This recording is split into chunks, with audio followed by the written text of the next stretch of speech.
ಬಾಬಾ ಧರ್ಮ ಜಾತಿ ಮತ ಅನ್ನೋದು ಯಾವುದೂ ಇಲ್ಲ, ಬಡವ ಅನ್ನೋದು ಇಲ್ಲ, ಬಲ್ಲಿದ ಅನ್ನೋದು ಇಲ್ಲ. ಭಗವಂತ ಎಲ್ರಿಗೂ ಒಂದೇ. ಸಾಯಿಬಾಬಾ ದೃಷ್ಟಿನಲ್ಲಿ ಮೊದಲು ಆದ್ಯತೆ ಕೊಡದೆ ಬಡವರಿಗೆ, ಪಶು ಪಕ್ಷಿಗಳಿಗೆ, ಪ್ರಾಣಿಗಳಿಗೆ ಅಂಥದ್ದು. ನಾವು ಏಕೆಂದರೆ 17 ವರ್ಷದಿಂದ ನಮಗೆ ಬಾಬಾ ಅನ್ನೋದು ಏನು ಗೊತ್ತೇ ಇರಲಿಲ್ಲ. ಭಗವಂತನೇ ನಮಗೆ ಒಂದು ಇಲ್ಲಿ ಟಾಮಿ ಅನ್ನೋದು ಒಂದು ನಾಯಿ ರೂಪದಲ್ಲಿ ಬಂದಾಗ, ನಾಯಿ ತೊಗೊಂಡು ಬಂದಾಗ ಅದ್ರ ಮೂಲಕ ನನಗೆ ಬಾಬಾ ನಿಜವಾದ ದರ್ಶನ ಆಯಿತು. ನಿಜವಾದ ದರ್ಶನ ಆದಮೇಲೆ ನಮಗೆ ಅಷ್ಟೊಂದು ನಾವು ಶಕ್ತಿವಂತರಲ್ಲ. ತದನಂತರ ನಾವು ಸಂಕಲ್ಪ ಮಾಡಿಕೊಂಡಾಗ ಭಗವಂತ ಇದ್ದಾನೆ ಅನ್ನೋದು ನಮಗೆ ಸಾಬೀತಾದಾಗ ನಮಗೆ ಅನುಕೂಲ ಮಾಡ್ಕೊಳ್ತಾ ಬಂತು. ಮತ್ತು ನಾವು ಜಾಗನ ತುಂಬ ಕಡೆ ನಾವು ಹುಡುಕಿದಾಗ ನಮಗೆಲ್ಲೂ ಅದು ಆಗಲೇ ಇಲ್ಲ.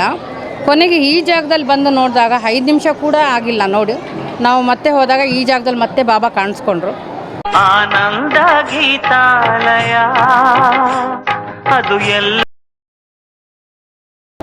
ಆಗ ನಾವು ಹಿಂದೆ ಏನೂ ನೋಡಲಿಲ್ಲ, ನಮಗೆ ಇದೇ ಜಾಗ ಬೇಕು ಬಾಬಾ ಮತ್ತೆ ಕಾಣಿಸಿದ ಮೇಲೆ ಅಂತ ಹೇಳ್ಬಿಟ್ಟು.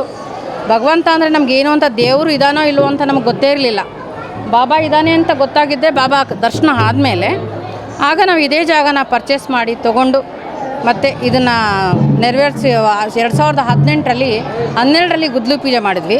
18ರಲ್ಲಿ ಇದು ಓಪನ್ ಆಯಿತು. ಯಾಕೆಂದರೆ ಒಬ್ಬರೇ ಮಾಡೋದು ಅಷ್ಟು ಕಷ್ಟ ಅಲ್ಲ, ತುಂಬ ಸುಲಭನೂ ಅಲ್ಲ, ತುಂಬ ಕಷ್ಟ. ಏಕೆಂದರೆ ಸುಳ್ಳುಗಳ ಸರಮಾಲೆಯಲ್ಲಿ ತುಂಬ ಜನ ಸಪೋರ್ಟ್ ಮಾಡೋಕ್ಕೆ ಹೋಗ್ತಾರೆ. ಎಲ್ಲಿ ಸುಳ್ಳಿರುತ್ತೋ ಅಲ್ಲಿ ಜಾಸ್ತಿ ಸಪೋರ್ಟ್ ಮಾಡ್ತಾರೆ. ಸತ್ಯ ಎಲ್ಲಿದೆಯೋ ಅಲ್ಲಿ ಜನ ನಂಬಲ್ಲ. ಅಡ್ವರ್ಟೈಸ್ಮೆಂಟು, ಆಡಂಬರ ನಂಬ್ತಾರೆ, ಸಾಧಾರಣವಾದ ಜೀವನನ ಯಾರೂ ನಂಬಲ್ಲ. ಹಾಗೆ ನಾವು ಸ್ವಲ್ಪನೇ ಮಾಡಿ ಒಂದು 5 ವರ್ಷನೇ ಹಿಡಿತು ನಮಗೆ. 12ರಲ್ಲಿ ಗುದ್ಲಿ ಪೂಜೆ ಆಗಿ 18ರಲ್ಲಿ ಓಪನ್ ಆಯಿತು. 18ರಿಂದ ಇಲ್ಲಿ ತನಕನೂ ನಾವು ನಮ್ಮ ಶಕ್ತಿ ಮತ್ತು ಇಲ್ಲಿ ಲೋಕಲಲ್ಲಾಗಲಿ ಭಕ್ತಾದಿಗಳಾಗಲಿ ಎಲ್ಲರೂ ಸಪೋರ್ಟ್ ಕೊಡ್ತಾ ಇದ್ದಾರೆ. ಈಗ ಭಗವಂತ ಯಾಕೆಂದರೆ ಕೋಟಿ ಅವತಾರ ತಾಳೋ ಶಕ್ತಿ ಬಾಬನಿಗಿದೆ, ಆ ಅಂಶ ಇದೆ. ಅದರಲ್ಲಿ ಒಂದು ಅಂಶ ಇಲ್ಲಿ ಬಂದಿದ್ದಾರೆ ಭಗವಂತ.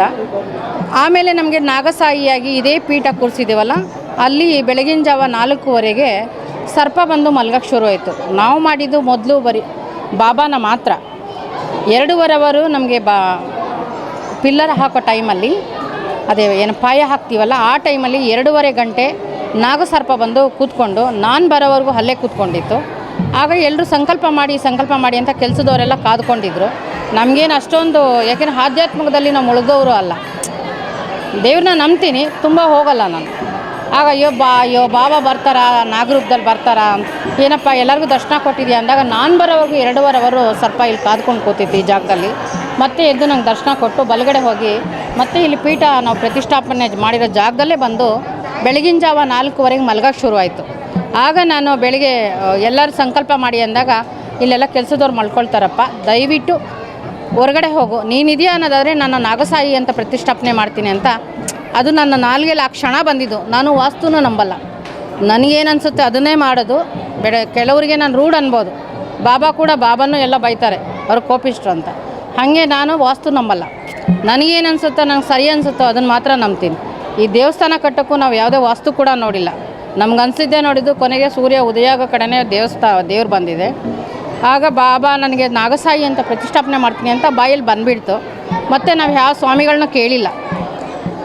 ಕೊನೆಗೆ ಅದು ಸ್ವಲ್ಪ ಬಲಗಡೆ ಹೋಗಿ ದಿಗ್ಬಂಧನ ಹಾಕಿ ಹೋಗಿ ಬೆಳಗಿನ ಜಾವ ಇಲ್ಲಿ ಮಂಟಪ ನಾವು ಪ್ರತಿಷ್ಠಾಪನೆ ಮಾಡಿರೋ ಪೀಠದ ಹತ್ರ ಬಂದು ಮಲಗ್ತಾಯಿತ್ತು. ಕೊನೆಗೆ ನಾವು ಮೇಲೆ ಮಾಡಿ ಅದಕ್ಕೆ ಜೈಪುರಲ್ಲಿ ಇದೇ ನಾಗಸಾಯಿನೇ ಬೇಕು ಅಂತೇಳಿ ಪ್ರತಿಷ್ಠಾಪನೆ ಮಾಡಿ 2018ರಲ್ಲಿ ನೆರವೇರಿಸಿದ್ವಿ. ಅಂದಿನಿಂದ ಈಗಲೂ ಕೂಡ ಸ್ವಲ್ಪ ಏನಾರಾದರೂ 6 ಅಡಿ ಸರ್ಪ ಈಗಲೂ ಬರುತ್ತೆ, ಯಾರಿಗೂ ಏನೂ ತೊಂದರೆ ಕೊಟ್ಟಿಲ್ಲ. ತುಂಬ ಪವಾಡಗಳು ನಡೆದೋಗ್ಬಿಟ್ಟಿದೆ. ಭಗವಂತ ಶಕ್ತಿ ಅವನೇ ಕೊಟ್ಟು ನಡ್ಸ್ಕೊಂಡು ಹೋಗ್ತಾ ಇದ್ದಾನೆ. ಏನೇ ಅಡೆತಡೆಗಳು ಬಂದರೂ ಆ ಕ್ಷಣ ಅಷ್ಟೇ. ನಾವು ಸಾಯಿ ಚರಿತ್ರೆ ಪ್ರತಿದಿನ ಓದೋದ್ರಿಂದ ನಮ್ಮ ಕಷ್ಟ ಅದಾಗದೇ ಪರಿಹಾರ. ನಾವು ಸ್ವಾಮಿಗಳನ್ನ ನಂಬಾರ್ದು, ಅದು ಇದು ಹೇಳೋದು, ಈ ಪೂಜೆ ಆ ಪೂಜೆ ಅನ್ನೋದು ನಾನು ನಂಬಕ್ಕೆ ಇಷ್ಟಪಡಲ್ಲ. ಭಗವಂತನ ಹತ್ರ ಬರ್ತೀನಿ, ಒಂದು ಏನೇ ಕಷ್ಟ ಇದ್ರೂ ಒಂದು 11 ರೂಪಾಯಿ ಕಾಣಿಕೆ ಕಟ್ಬಿಟ್ಟು, ಮುಡುಕು ಕಟ್ಬಿಟ್ಟು 9 ನಮಸ್ಕಾರ ಹಾಕಿ ದೀಪ ಬೆಳಗಿಸಿ ಸಾಯಿ ಚರಿತ್ರೆ ಪ್ರತಿನಿತ್ಯ ತಮ್ಮ ಮನೆಯಲ್ಲೇ, ದೇವಸ್ಥಾನಕ್ಕೆ ಹೋಗ್ಬೇಕಂತೇನಿಲ್ಲ, ದುಡ್ಡೇ ಕೊಡಬೇಕಂತೇನಿಲ್ಲ, ಅವ್ರ ಕೈಯಲ್ಲಾಗಿ ಸೇವೆ ಮಾಡ್ಬೋದು.